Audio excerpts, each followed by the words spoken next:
Welcome, everybody. Thank you for coming out to this first meeting with our newly appointed Cleveland Community Police Commission. My name is Jason Goodrick. I am the executive director who was selected by this board to manage the staff and the day-to-day operations based on their needs. I've been in this role for about 3 years now, and I'm happy to introduce you to our new group this evening. I see a lot of new faces here, and for those of you who do not know, the Cleveland Community Police Commission is a group that was born out of the consent decree in 2015. The consent decree is a binding document, an agreement between the United States Department of Justice and the city of Cleveland to go about reforming the Cleveland Division of Police in many, many different areas. It's a large document.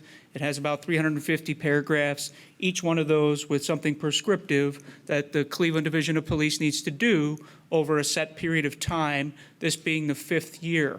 So there has been a lot done. The commission was formed in 2015 originally, a group of 13 people who had worked to bring the community's voice to that process.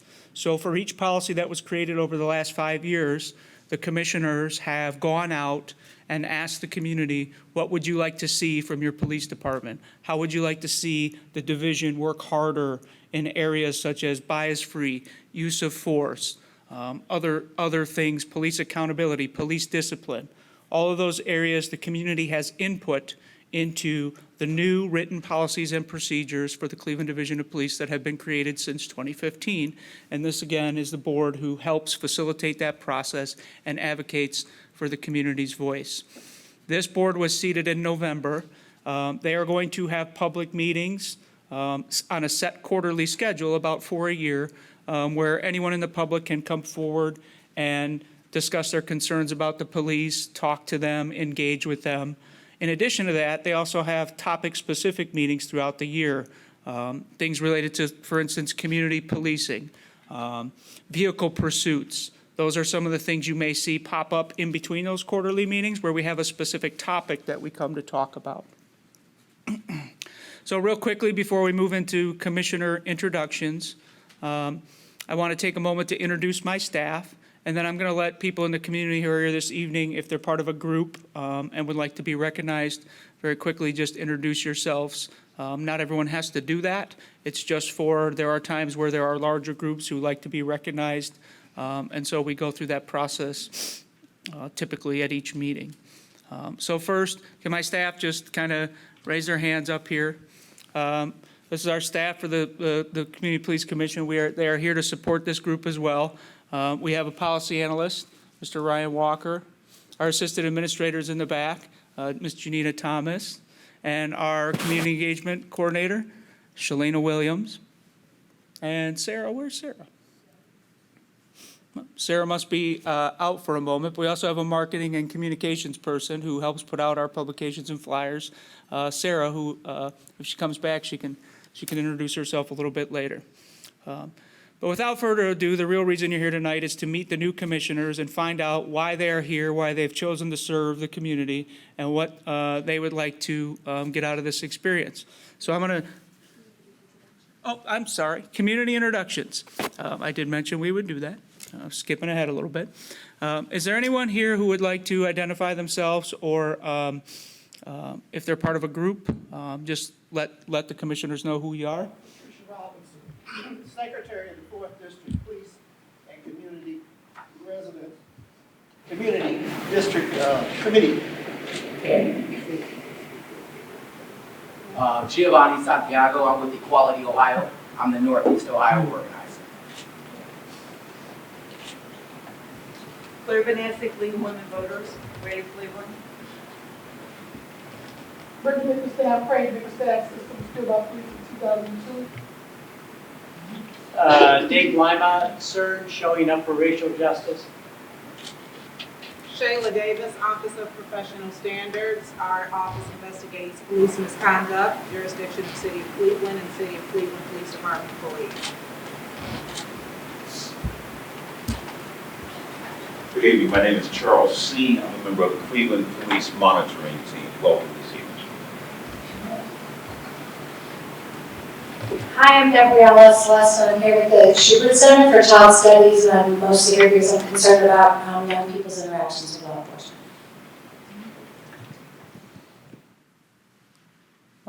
All right. Well, thank you to all the groups and individuals, again, ahead of time for coming out tonight. I see a lot of new faces here, and that's wonderful. So now let's kick it over to the far end, down at that end of the table, and I'll let the commissioners say a little bit about themselves. My name is Gail Maxwell. I represent the Fraternal Order of Police, which is the bargaining unit for the police supervisors. I have lived in Cleveland in the Detroit Shoreway area since 1969 when I moved in from Cuyahoga County. I retired as a police officer in 2007 after 30 years. The police distrust the citizenry. The citizens distrust the police. I see my goal is helping to try to bring everybody together for the betterment of this city. Good evening, everyone. My name is Mael Ngemba. I'm also originally from the Democratic Republic of Congo. I've been in Cleveland for about 8 years now. I came here as a refugee, and my goal to be here is to bridge the gap between the police and the refugee community. Thank you. Good evening. My name is Dr. Terry Eccles. As Gail was saying, lifelong Clevelander. I actually grew up right across the street in Old Cedar Estates. So just having a background in first social work and then higher education. Actually, my day job is I work for the Cuyahoga County Public Library where I head Aspire Greater Cleveland. But it's just important as an educator for me to be able to kind of bridge some of that gap because we have a lot of misunderstanding, and if we don't have the persons that can actually facilitate some of that education, then we're going to continue to have these gaps. And so for me, that was important to kind of bring that to the table, my experience in education. So that's what kind of brings me today. Good evening. I'm Louis Katz. I've lived in Cleveland and all around Cleveland for 54 years. I taught criminal law and criminal procedure at Case Western Reserve for 54 years. I've written books on Ohio criminal law, and mostly I'm interested in policing and race. The reason I applied for this commission was because I am against, frankly, racist policing. I want to find out the extent of it in our community, and I will speak out when I see it. Thank you. Jeff Fulmer with the Cleveland Police Patrolmen's Association. Pretty much here to give police views and listen to citizens' concerns. My name's Megan Testa. I came to Cleveland in 2002 for medical school, and I've been here ever since. I am a physician. I practice forensic psychiatry. So I work with patients who are involved with the criminal justice system. I also do some forensic consultation with the courts in the state hospital, and I'm here to bring the voice of people with mental illness to the commission. My name's Stephanie Hinnerschitz, and I'm a professor of history at Cleveland State University. I moved to Cleveland in 2016, so I'm pretty new here, so I'm learning a lot about the city. I see my purpose on the commission having two goals. One, to kind of build off Commissioner Katz here. I study a lot of racial history, and if you want to know where you're going in the future, you got to know where you've been. So getting a handle on Cleveland's past and how that might have contributed to where we are today. And I'm also interested in working with some of the people, the students who I interact with every day as a professor, to get them on board and to contribute some of their ideas to where this commission can go in the future. Thank you. I'm Richard Jackson. I represent the Black Shield Police Association. I'm a member of the Cleveland Division of Police almost 30 years now. I'll be retiring soon. My purpose here is to help bridge that gap between the police and the community, but also to help with policies that are within the Division of Police so that the application of those policies are not applied or are applied equitably to both minority police officers and non-minority police officers, as well as how that affects the community at large. And that's what we hope to, or what I hope to achieve. Thank you. Gordon Friedman. I have been a criminal defense attorney and civil rights lawyer here since 1968. My practice has been criminal defense, civil rights litigation. I've spent a lot of time suing the city of Cleveland, the police department. I was one of the lawyers in the 137-shot tragedy that happened. I'm on the commission primarily because I'm interested in improving the quality of justice, which is somewhat elusive in Cuyahoga County, and hope to do that on the commission. I think we've had some incremental success, but not nearly as much as we should. Thanks. My name is Frederick Knuckles. I'm born and raised in the city of Cleveland, Glenville community. I've been a pastor in this city for the last 30-some-odd years. What I hope to see and bring to the commission is to begin the healing process between the community and the police force, to begin communication, to see things change between the two, community and the police force. My name is Victoria Marion, and I'm a clinical social worker for the federal government. But more importantly, I've been born and raised here in Cleveland, Ohio. I've lived in Ward 1 for the past 60 years. I moved back home with my mother until she died a couple of months ago, and now I'm the homeowner in Ward 1. I'm here to learn and to teach.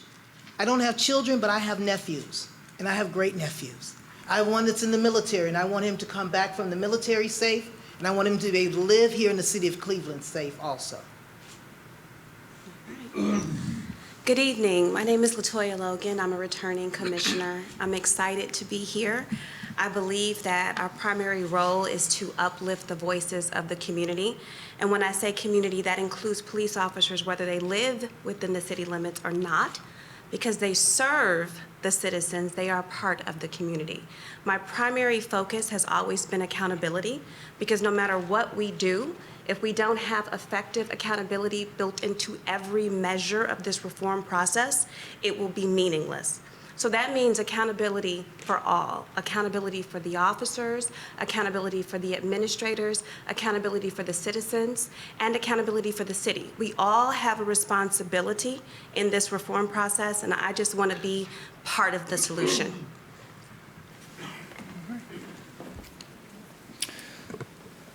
So this is your group of commissioners who are going to serve for the period of the next 4 years. The way this commission works is we typically divide that massive amount of work in the consent decree. As I mentioned, it's over 350 paragraphs, covers multiple topics. So the commissioners like to divide that work up where, based on, as you heard, they have different areas of interest. And they form work groups. So commissioners bring in subject matter experts from the community members who are also interested in a specific topic. And then they have a work group, and it's where the things get done. It's where the conversations happen. It's where the recommendations are generated. So right now we have a few active work groups, and each work group has a leader. So I'm going to give the commissioners a moment to talk about those commissioners who are leading a work group, a little bit about the work they're currently doing. Okay, I guess I'll begin. I chair the Accountability Committee, and I am the Training Review Liaison. And so with the Accountability Committee, the committee members broke up areas of interest related to the consent decree, not just looking at policies, but looking at outcomes and the impact within the community. So the primary focus has been training, and so that includes all the trainings that have already been developed and will be developed, and focusing on how they are evaluated, how they are developed, and what is the tangible outcomes in the community. We're looking at wellness. So last year, we talked a lot about CIT, but this is specific to officer wellness and how we can improve services, but more than that, educate officers on how to recognize stress, distress, and trauma for themselves and their partners so that we can reduce negative outcomes. We're looking at increasing and improving surveys into the community where we get direct feedback on how policing is being evaluated by citizens every single day. And finally, we're focusing on supervision. And supervision is how are patrol officers receiving support and coaching, not just discipline, to improve their services. We have to remember that without supervision, we can't expect what people don't understand is expected. So on March 24th, we have a forum that will be taking place where we're inviting citizens to come out and weigh in on the training that has been conducted. We have a consultant right now who's done an evaluation of all the trainings to report out on the effectiveness of them and some of the recommendations we have. And so we're inviting community members to come out and participate in one, understanding what these policies are, how it translates to the training, how it translates to evaluating the training, and then of course, how it impacts citizens in the community. We meet every first and third Tuesday at 5 o'clock at the CPC office, which is, the address is? 3631 Perkins, it's in Midtown. Okay, and so you can always check our website at clecpc.org. And you can email me at logan@clecpc.org. If you have any questions at the end of the evening, I'd be happy to answer them. Thank you.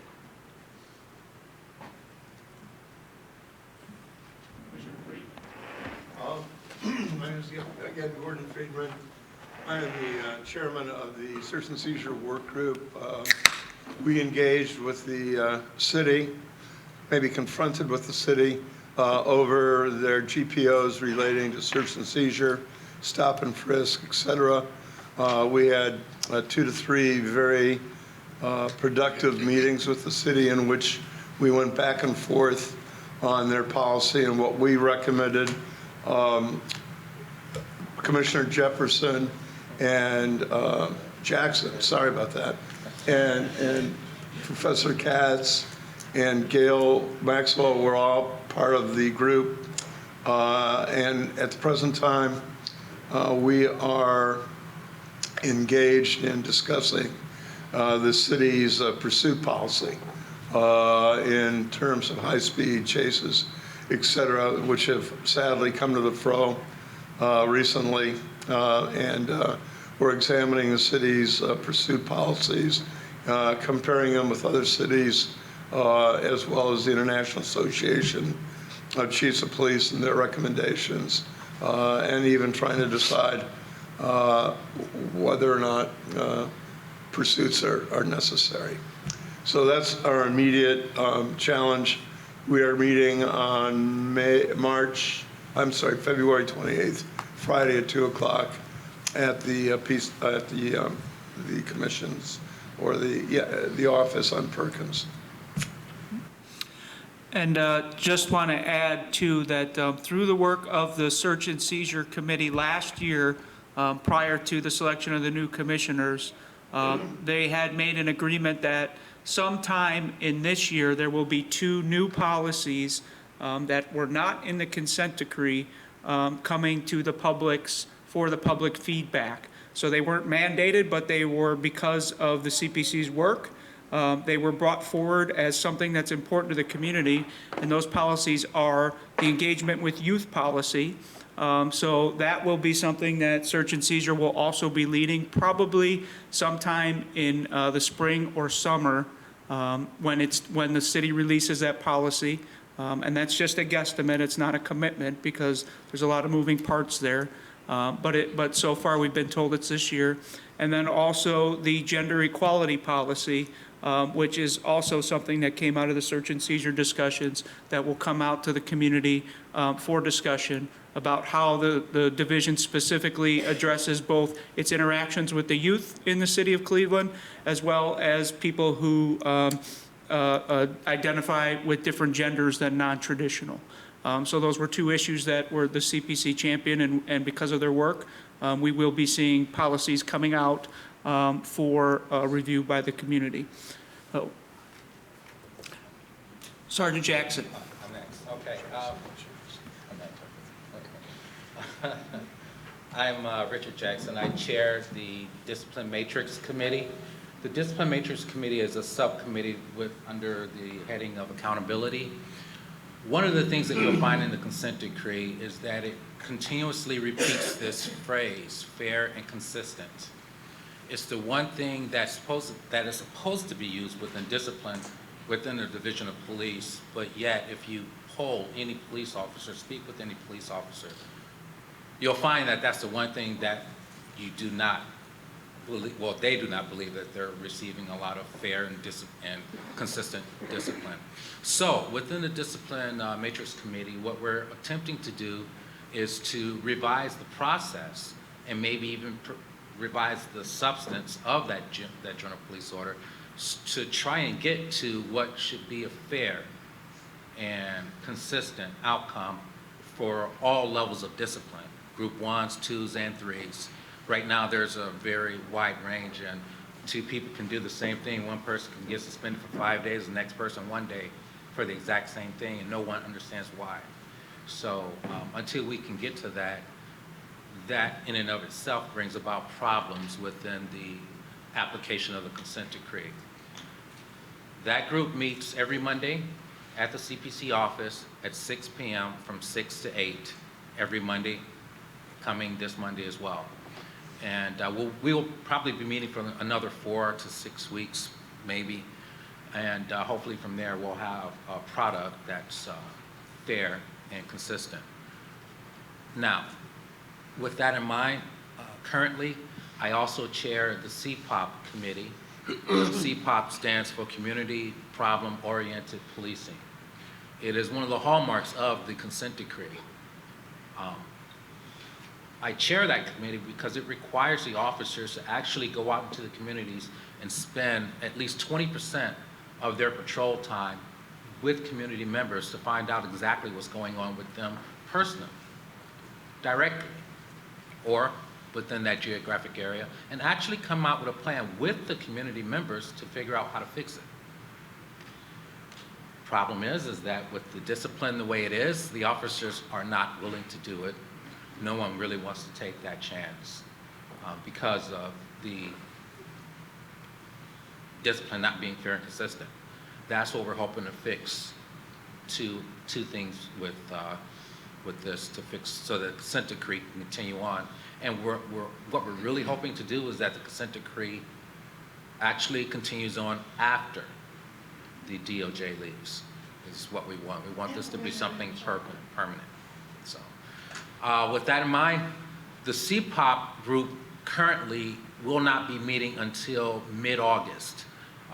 Based upon prior conversations with the city, the review process for the CPOP GPO is not due until September. So sometime mid-August, that committee will be meeting. But as for now, we are actually working on the discipline matrix, and we'd like to have that completed, like I said, within 4 to 6 weeks. And I believe that's, are there any other chairs here? Oh, one more thing, like Gordon stated, I do sit on this committee also to assist with the search and seizure policies. And that's all I have. All right. So this commission is off to a good start, 3 work groups, working on some very important issues to the community and the consent decree. And there is some time on the agenda to follow up and ask some questions. We also have a tradition of opening it up to community comments, whatever those comments may be, whatever somebody wants to express about the Cleveland Division of Police, the commission, or the consent decree process itself.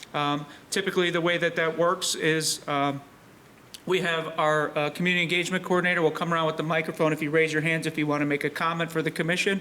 The commission may not always have an answer immediately for you. It's okay. trust that we will take down your question and we will be able to respond factually if we have that. So if we don't have a bit of information that you're requesting right now, we will give you all the tools you need to follow up with us, and we will work hard to get you that answer as quickly as possible. So if you came with a question tonight and we don't have the answer, because we like to put out factual answers, we will make sure that we get that to you as quickly as possible. All right, so if you don't get an immediate response, we will work on getting you a response as quickly as possible. I really don't have a question because I do participate in the workshop groups. And as I told the people at this table, the residents and all over, I'm letting you know because I'm a family member. My brother got killed by the police in 2002. And coming to these work groups, you get a lot of information on what's going on, and you can have a lot of input. Now, one of the things that we discussed in the work groups, because I go to the accountability meeting with Latoya Logan, and the one thing that I learned, and Sergeant Jackson, we talked about this too, is the different commands that the different supervisors give the officers. And the issue, that can be confusing because if you're working, let's say you work at 73, and an OIC or a sergeant tell you to do one thing, then you go do it, then somebody else come after him and say, well, no, you do it this way. Then the lieutenant says, no, that's not the way that works. He gave you wrong information. Then it goes back to the commander and they say, well, all of that's wrong. So that's a lot of confusion there. So the thing is, where are you gonna get your correct direction from? This is my suggestion, and I mentioned this. The city of Cleveland Law Department need to go in these districts or have them or do some type of workshop with these officers or their supervisors to let them understand and know what it is in their policy that they can and cannot do when it comes to the law. Because I'm gonna be honest, police officers are not lawyers. They can charge you. That's all it is. They don't understand what all the case laws and things of that nature. However, they still should be held accountable though, because they still should know what they're out there doing when they're out there working on a daily basis. And that's one of the things that I'm coming across and I'm recognizing. Now, I could say this, Sergeant Jackson, we talked about this, and I'm gonna be honest, brutally honest, white officers get less discipline than black officers. That is another problem. And that problem needs to stop too. Because let's say if you stole some money out of a vending machine and you get 10 days, but then a white officer get no days or just written up. That's not fair either. The discipline needs to be fair across the board. So I encourage all of you to start coming to these meetings, these subcommittee meetings, because that's where the bucket of information and the policy changing that you can be involved with the general police orders, the CPOP, which is, I was involved with that myself, Samaria Rice and Alicia Kirkman. We met for like 8 weeks. We did a press conference on it last year. We condensed it because it was 24 pages. We got it down to 7 pages. That's another issue that I have. When they give them information, it's like 20 and 30 pages long. How are you gonna remember all that information? You have to pull out, in my opinion, the more crucial parts that are most important for them to be able to, where it can click with them. Because I work with the legal profession.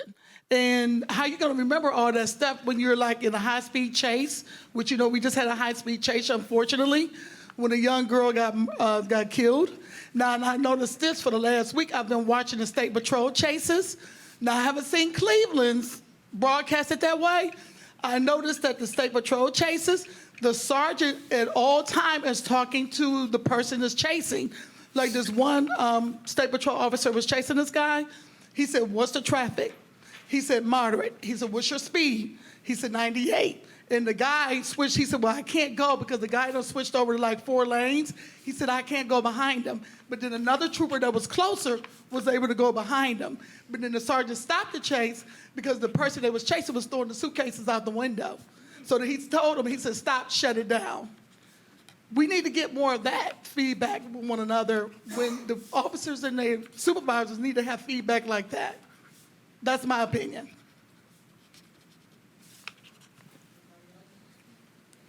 Hello, my question is, are all of the committee meetings open to the public at any time? Okay, thank you.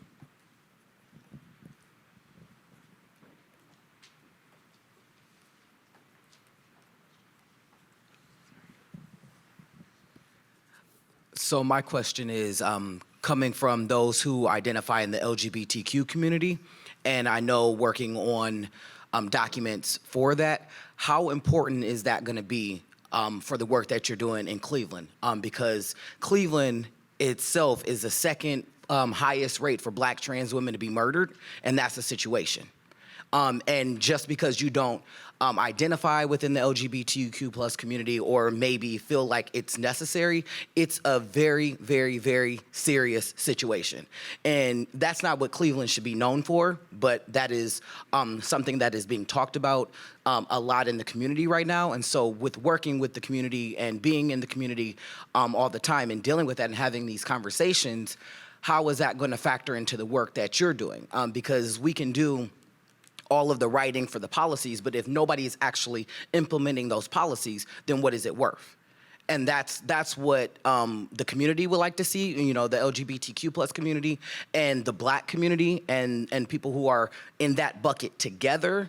That is definitely something, you know, it goes back to where you're talking about accountability. Okay, so it's not just not misgendering somebody when that situation happens, when you're filing your report, but also not highly targeting that person or knowing when you're interacting with that person, you know, how that is gonna go. And if you are, instead of de-escalating the situation, escalating the situation, so then it funnels into something else. So my question is, how important is that gonna factor into the work that's being done? Jason, you want me to answer that? Yeah. We, in the search and seizure work group, granted it's a specific focused work group, have challenged the city on their search and seizure, stop and frisk, strip search policy regarding members of the LGBTQ community. We have challenged them in the area of strip searches and just the one-on-one behavior of officers. We have been told that they're coming down with their own separate GPO or policy regarding that. We have not seen it. Jason was quite generous towards the city when said, we'll be seeing it down the road. I'm getting impatient relating to when that policy is presented to us. We've been waiting for that policy. We've also been waiting for the policy regarding the city interaction, police interaction with juveniles. But to answer your question, we take the LGBTQ issue and dealing with the police very seriously and are focused on it. We're going to have to push the city to come forward more quickly, more responsibly. And to add to And your point is totally well taken, because I think that community is actually the most vulnerable community in the city. It is. And just to add a point, Equality Ohio is active in the search and seizure work group. I think there's up to 3 members at a time who have sat in there that have been big advocates for those issues in that group. Yes, okay. That is why I'm posing that question now in person, because I worked tirelessly on that document. So, and as you said, we have not seen enough traction with it. So No traction at all, not enough. One of the assumptions I think that is made concerning discipline and the various groups of discipline is a kind of a false assumption. And that is, if an officer misconduct occurs and discipline is a 5-day suspension, for example, the assumption is that that 5-day suspension is going to result in corrective action. And that, we just check off the box. Okay, we've done that. The officer now knows better. So what I'm suggesting is that there needs to be a more in-depth work with that individual to delve into some of the underlying issues that may have resulted in the misconduct. So it's real easy, you know, to award a discipline, check it off, and say, okay, that's done. We've done our job. But we really need to deal with officers' social and emotional profiles and background to more effectively have changes not only in the officers' behavior, but in the culture of the department.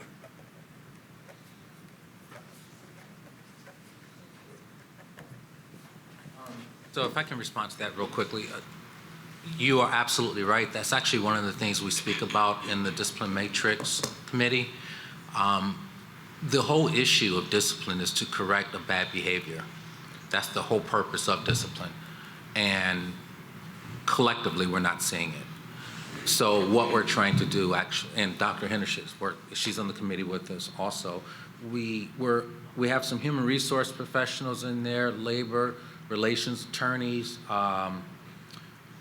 officers, of course, and some community members. And what we're trying to do is to craft something that will, one, look fair and be fair and consistent, not just look like it, but actually become fair and consistent, but two, have a component in there to actually teach the officers what to do and to have it built out where the city has an obligation to tell the officer that this is not acceptable. This is the way you should have done it. This is the way we will accept it. If it's done this way again, this is what we're going to give you. It has to be something like that, and that's what we're trying to get to. Hopefully by the end of our session, we'll get there.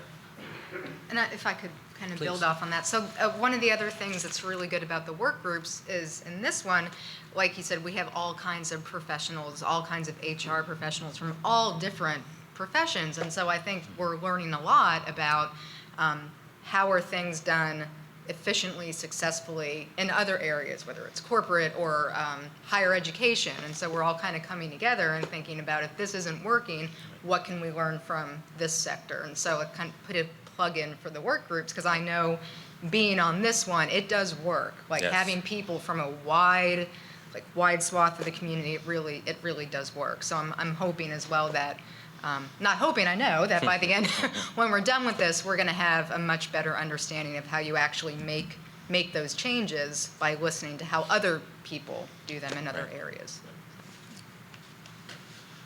So you're talking about equal discipline and corrective discipline, right? Well, actually, what we're hoping for is for the process to actually be consistent, that there's a process that everyone goes through. That process brings about the same ending for every particular infraction, if you want to call it that. So you know that if you do this, this is this. Simple, no ifs, ands, or buts about it. So that the officers know that if they do it, this is what they're going to get. Not, oh, I'm going to do it and I'm probably going to get off, or I'm going to do it and I'm going to get hammered. There's that leeway needs to be brought in to say, no, this is definite. One of the things I'd like to know when it comes to disciplining officers, two parties, both parties, is their history checked the same when they are determining the punishment? I'm sorry, could you? How much history is checked on both officers, their previous history? How much does that play into the determination for discipline? Under the current system or under the system we're trying to build? Both. Good question. Under the current system, yes, it's on paper that if an officer is currently, I think under the new contract is 3 years. So if they have something in their file where they were disciplined within the last 3 years, then that bumps up their what they're going to get on this one.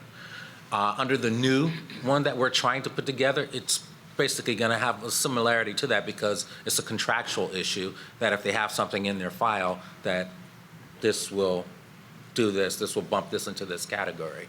The only difference is that where it is currently, if it says that it bumps you into this category, you may get there, but that wide range is still there. You might get 4 days and the next person might get 10. Whereas in this one, there'll be something a little more definite that this is what this is, period. No ifs, ands, or buts about it. So the officers can be clear about their behavior. It's like the criminal justice system.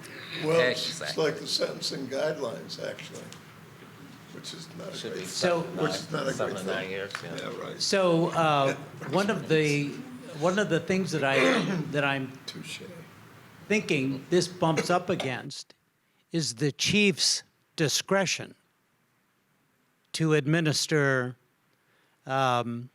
discipline within the 3 groups.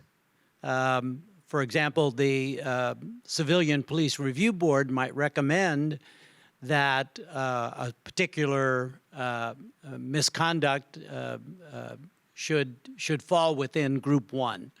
But within Group 1, there are maybe 10, 5, 10, I don't remember exactly how many options that are available to the chief to pick within that group, and even the discretion of the chief to dismiss the charge. So the interesting thing is that some of what I'm hearing would kind of imply that discretion would be removed from the chief's authority. So, question. So in the format that we're contemplating right now, there would probably be some removal of that discretion. I understand that the CPRB is upset because there are cases that are dismissed at the chief's office and they're never told why they were dismissed. CPRB is not getting that information. As a result, they then take the case directly to the safety director. And the problem with that is that none of the information changed. The case file is what it is.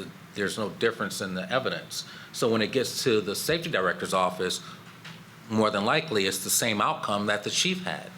And all it does is cause frustration with the CPRB. It causes frustration with the citizens who brought that case and so on and so forth. And it even causes frustration with the officers because now what they just went through at the chief's office, they have to go through all over again at the safety director's office. And as a taxpayer in this city, that's spending my money on something that's not really needed to do.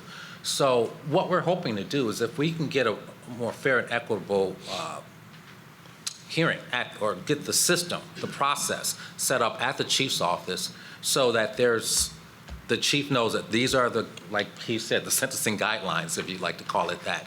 It's this, it's that, it's that. It's simple.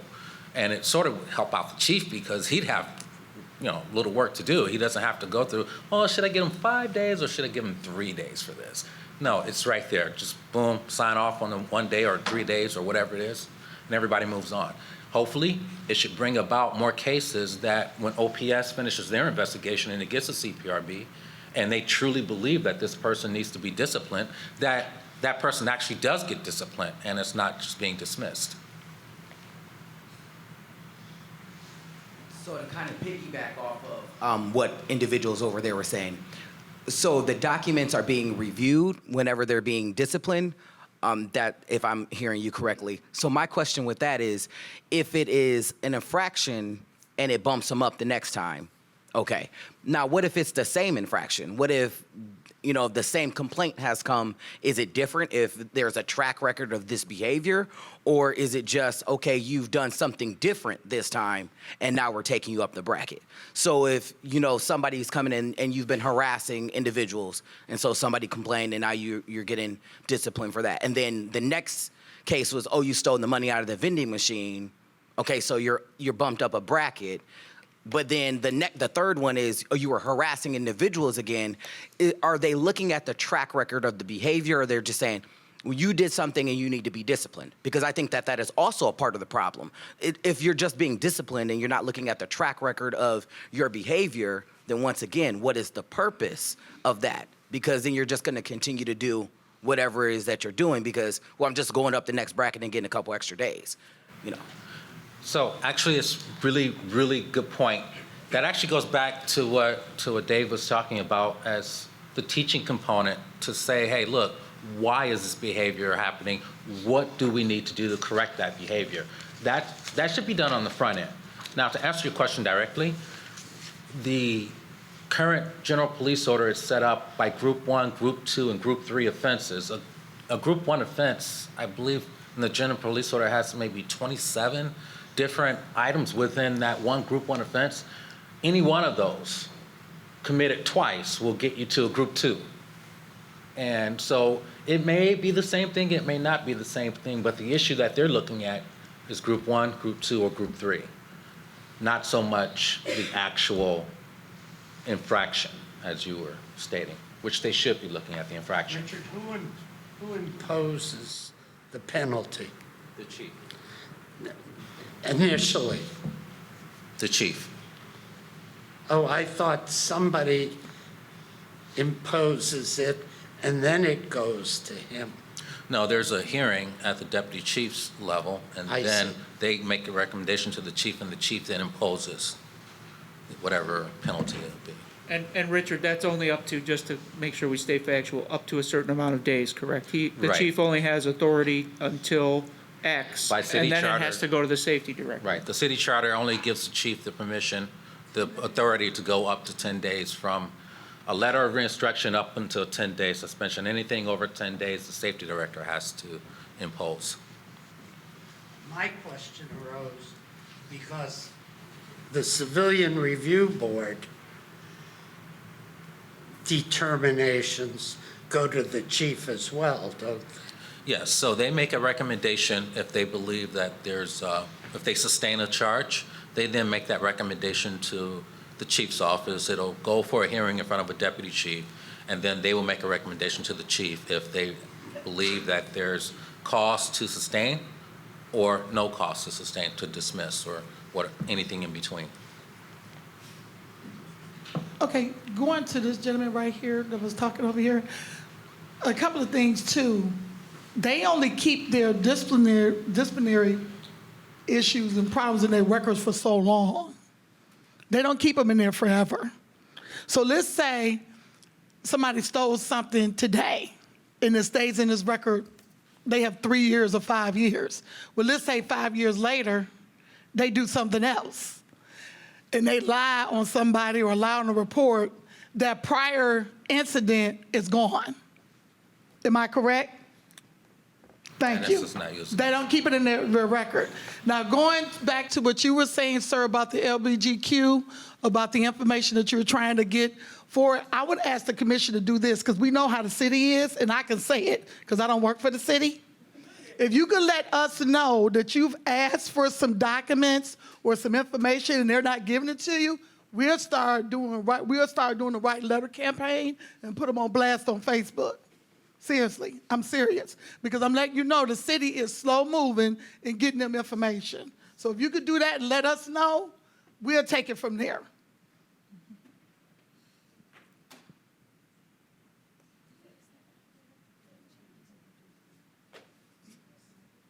Are there any other comments or questions for the commission?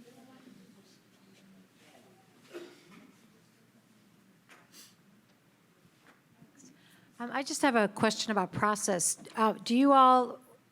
Will you be or have you been regularly meeting with the chief to share feedback? That's a funny question. It's a very funny question. That's a funny question? It's a funny question. There's a monthly stakeholders meeting, so there's a monthly stakeholders meeting. The Department of Justice is there, the monitors are there, representatives from the city are there, and administrators from the CDP are there. Most often, it is the chief or the deputy chief. So feedback can be shared in those meetings. There have also been additional meetings where the chief has been present and you can share feedback, or you can do that via email if you would like. everybody can attend the stakeholders meetings, can be a part of the extra meetings. So I'm not going to say, is everyone doing that, because I can't speak to everyone's behavior. But what I'm saying is those are things that are open to every single commissioner to engage in. And so if there is information that needs to go to the chief, because we have to understand the chief is not the chairperson of every single policy or issue. There are commanders who are responsible. So saying, do we share it with the chief? Maybe it needs to be shared with the commander, who's the person, that's the point person. So if there's important information that any commissioner believes they need to get to the chief, they can get that information to the chief. Absolutely, yeah.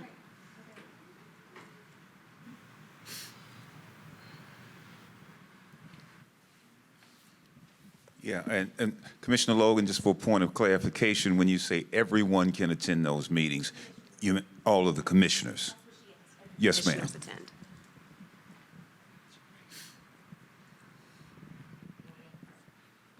Any other comments or questions for the commissioners? Okay. All right. Are you finding that the old diehards are leaving under the new system? I know there are some that are just biding their time for one reason or another, a child getting out of college or something else they want to pay off because they do not want to conform. I know that. So how many, what's the percentage of those that are getting out because of it? That with the actual data. There's no, as a commission, we've not tracked the retirement of officers who've been there for any period of time. So we couldn't say in good faith, in any factual way, what that number would be. Bless you. What influence are they having on the new, younger officers coming in, if any? Still. We haven't surveyed. For the older officers, I don't think that that's something, I won't know that citywide. I can only speak within my own group of officers that I supervise. I can't speak to the entire city. The number of officers, you're talking about the effect that the senior officers have upon the junior officers? Is that where your question is?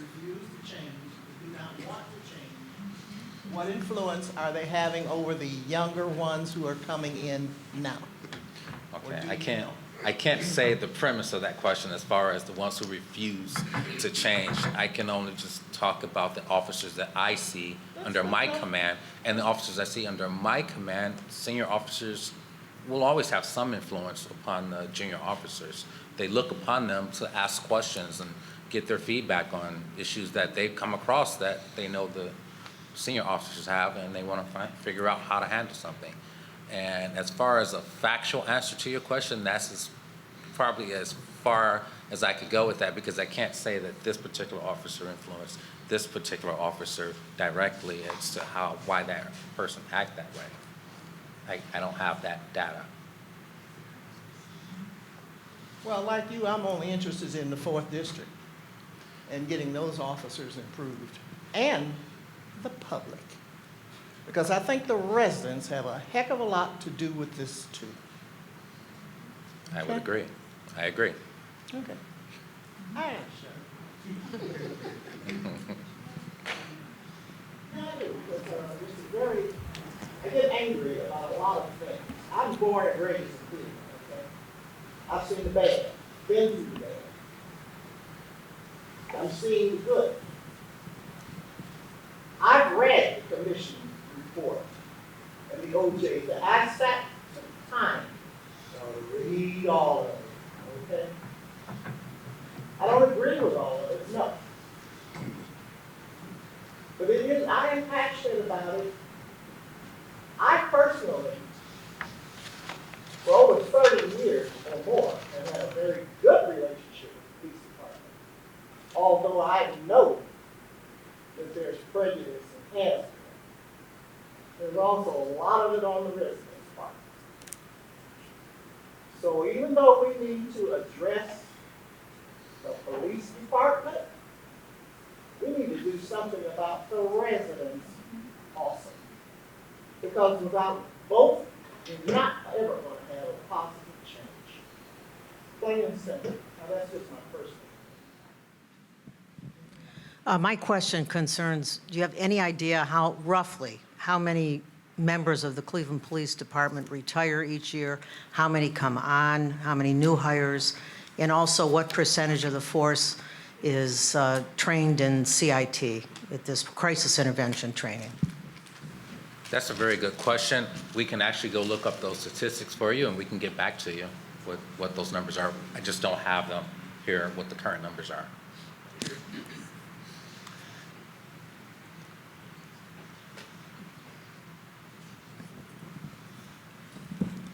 Now, I understand what she's saying. It takes two. But my dad was a cop too, ma'am. And I have a cousin on the force.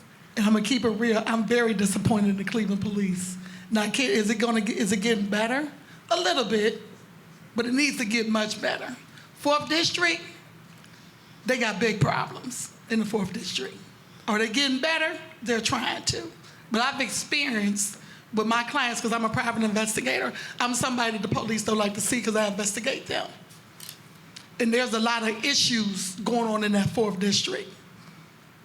But I'm gonna say, it's getting better. It could be better than where it's at. But like you indicated, the ones that's been there for a long time with them bad habits, I want to wave them goodbye when they go retire. See ya, don't want to be here.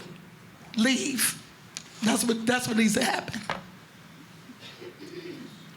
You know, may I answer and engage in your conversation? As a new commissioner, I'm learning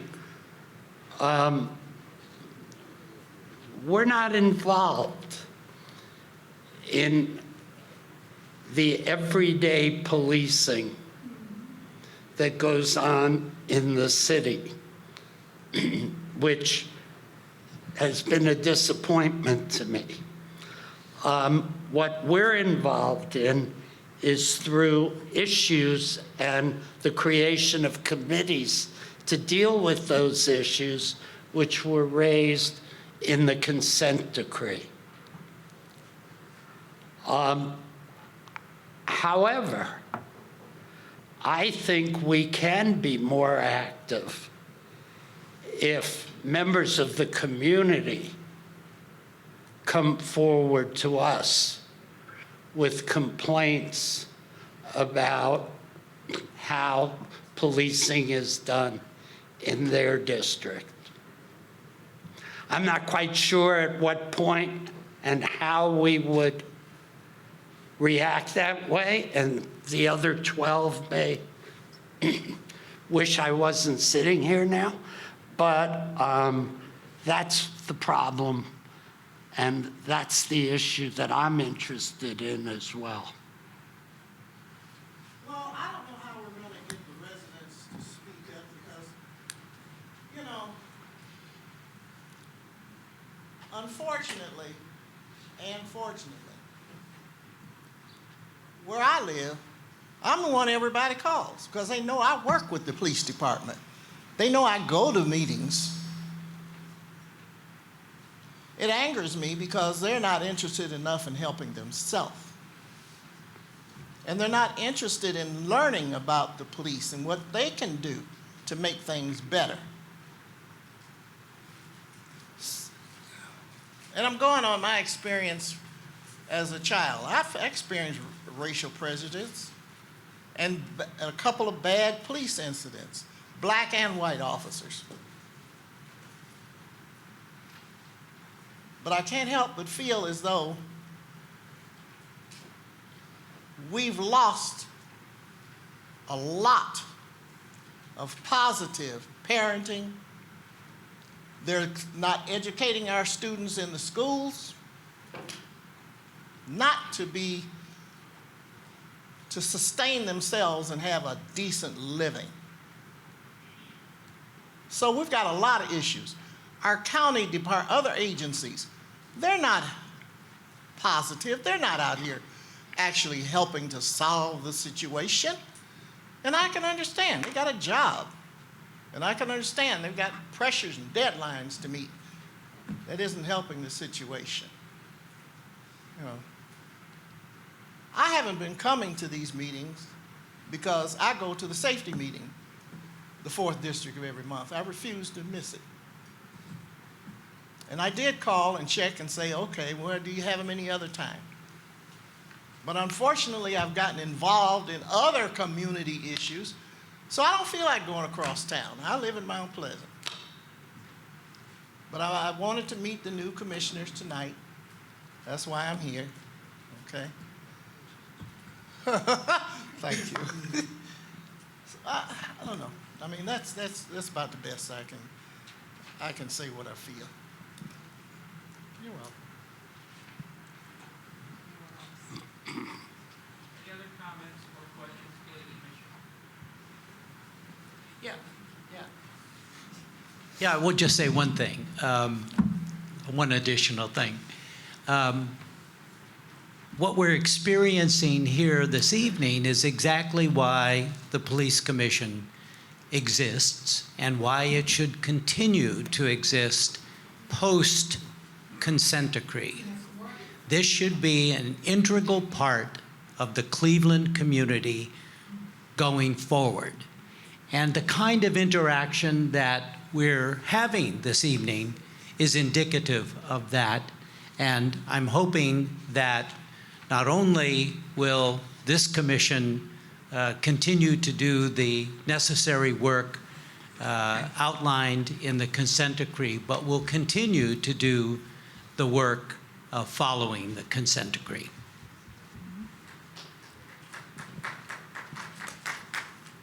Well, I'm personally going to follow everything that you print. I generally read, even though I'm not coming to the meetings.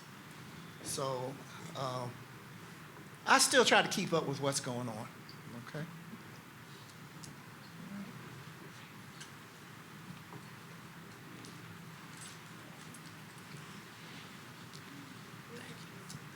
So I have two questions. The first one is you mentioned that there's some barriers with the CPOP and the police officers wanting to go into the community for fear of, I guess you said punishment or whatever the disciplinary actions are.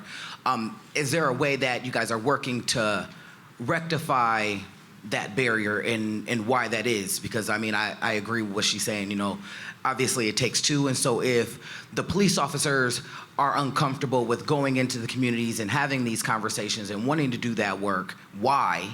Whether it's for fear of disciplinary reasons or because they fear going into the community for whatever reasons, but also how actively are these police officers engaging the community members when that's the issue?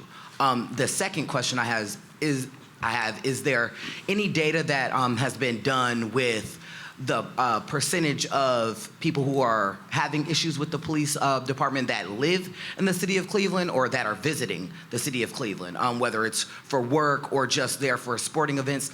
Because I don't live in the city of Cleveland. I've never lived in Cleveland. I work in Cleveland. I fortunately have not had to have any issues with the Cleveland Police Department, but that is something that I think about, you know, for someone like me who comes to work every single day downtown. Is my situation going to be different dealing with the police officers because I don't live there and they know they can't actively target or harass me more often? Or is it individuals who live in these districts that are being actively harassed or just having bad situations with the police officers? Is there any data on those numbers? Training consultant, along with Ryan Walker, who's our policy analyst, created or developed a survey to the second part of your question, which is asking members of the community who live and work what their perceptions are of their interactions with policing. What have they heard? What have they experienced? So there have been two surveys previously, one in 2016 and one in 2018, that was purposed to capture perceptions of citizens beliefs about their interactions and just what the reform process has yielded. There's some inconsistency with those surveys on our part at the CPC is pointing those out. And so our goal is to have a more consistent survey that actually asks those questions of members who live and who work. So that will be coming this month and then will be rolled out fully in March. To your other point about asking about the fear of officers, I believe that we have to be careful with the statements that we make. If we cannot back up our statements with data, then we shouldn't make them. So to my knowledge, there has been no survey that has been conducted of police officers asking them, what is your fear of implementing CPOP? Is it related to whatever? So we don't have those numbers. Officer might say to me, I think this or that. Even if I talk to 50 officers, that's just me talking to 50 officers, not asking the same questions, not documenting it. So we need to be careful about making assumptions and assertions based on personal interactions. But I think what your point is that we should, perhaps, if we're gonna say that that's why, we should develop a survey, talk to the city, talk to the CDP about evaluating what their beliefs are for why they are not engaging in CPOP, if it really is about fear.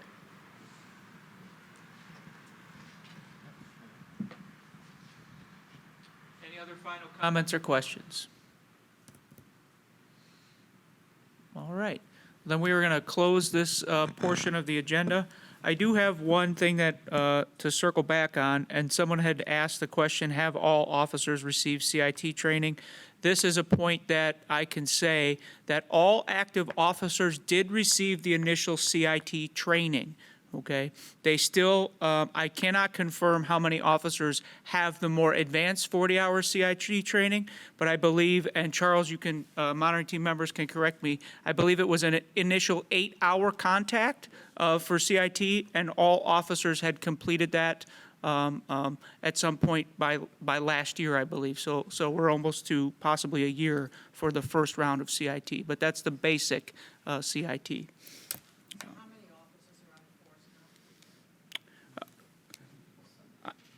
The exact number I don't know. I believe at budget hearing yesterday was around 1,100. They were saying is their operating strength right now. But I believe they're budgeted up to 1,200 because of the levy that passed several years back. So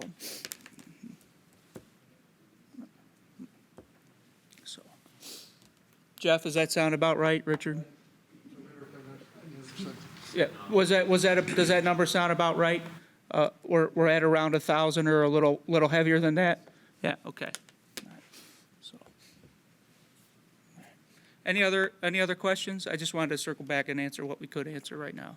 And to your other point about attrition, that was mentioned at budget hearings yesterday, so I'll review that and get you an answer about how many officers retire each year from the force, because that was clearly covered.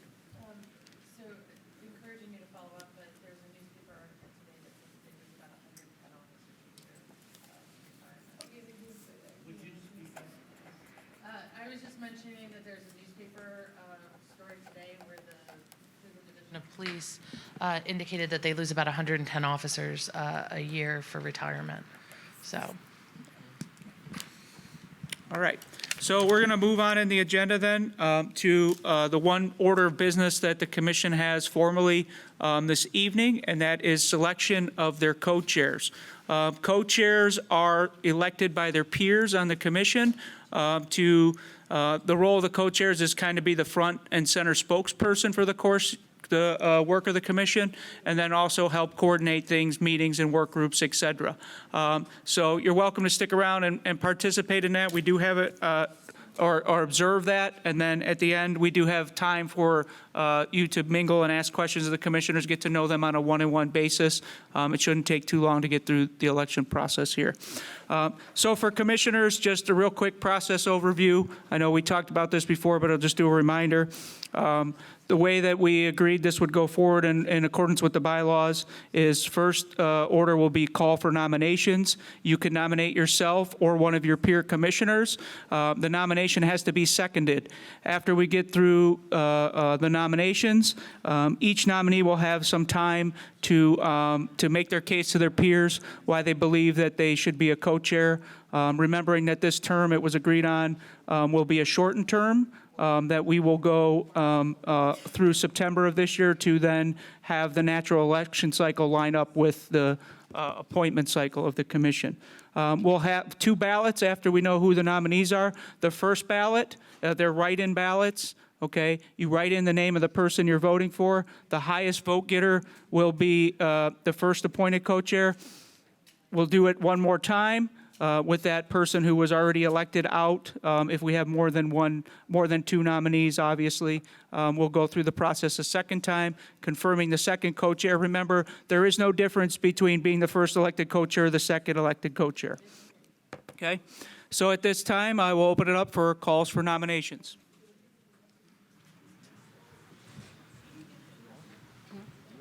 Can I nominate Sergeant Jackson? Second. We have Sergeant Jackson as the first nominee. Jefferson. Can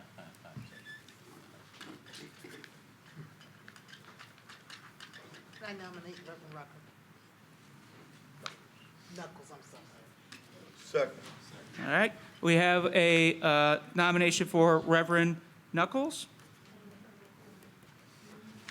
Are there any other nominations? Remember, we can nominate ourselves as well. Going once? Going twice? That was easy enough. All right, we have 2 contenders for co-chair, Sergeant Richard Jackson and Reverend Knuckles. I move that they be elected by acclamation. Second.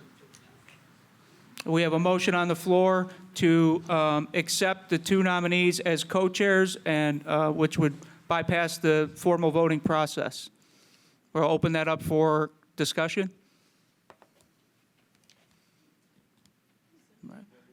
No discussion? All in favor? Any nays? Okay, by unanimous, well, we're missing one person, absentee is Harriet Hadley this evening, but it's still a majority vote.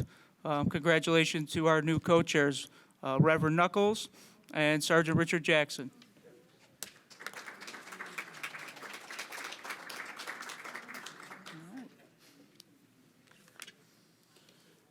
All right, well, at this point, I'm just going to allow it to be an opportunity for people to come up and interact with the commissioners on a one-on-one and get to know them a little bit. Thank you all for coming out this evening.